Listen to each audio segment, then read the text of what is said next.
ব্রাজিলকে গুনে গুনে মাত্র 4টা গোল দিল আর্জেন্টিনা। ম্যাচটি নিয়ে কথা হচ্ছিল অনেক আগে থেকেই। চিরপ্রতিদ্বন্দ্বী দুই দলের এই ম্যাচে ফুটবলারদের আলোচনার কেন্দ্রবিন্দু। কিন্তু মাঠে হলো ভিন্ন কিছু। আর্জেন্টিনার কাছে উড়ে গেল ব্রাজিল। এই ম্যাচে চতুর্থ মিনিটেই সুযোগ পেয়ে গোল করেন স্পাইডারম্যান জুলিয়ান আলভারেস। দুই ডিফেন্ডারের মাঝ দিয়ে নিচু শুটে গোল করেন আলভারেস। শুরুর এমন ধাক্কা কাটিয়ে না ওঠার আগেই দ্বিতীয় গোল হজম করেন ব্রাজিল। দ্বিতীয় গোলটি করেন মলিনার অ্যাসিস্টে, গোল করেন এনজো ফার্নান্দেস।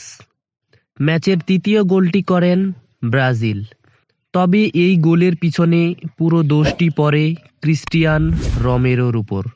প্রায় 6 বছর পর একটি গোল হজম করেন আর্জেন্টিনা ও এমিলিয়ানো মার্টিনেস। তারপর আর্জেন্টিনার তৃতীয় গোলটি করেন এনজো ফার্নান্দেস এর অ্যাসিস্টে, গোল করেন ম্যাক অ্যালিস্টার।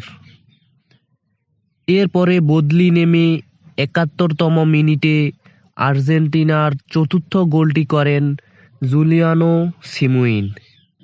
শেষমেশ এই 4-1 গোলে জয় নিয়ে ফিরে আর্জেন্টিনা।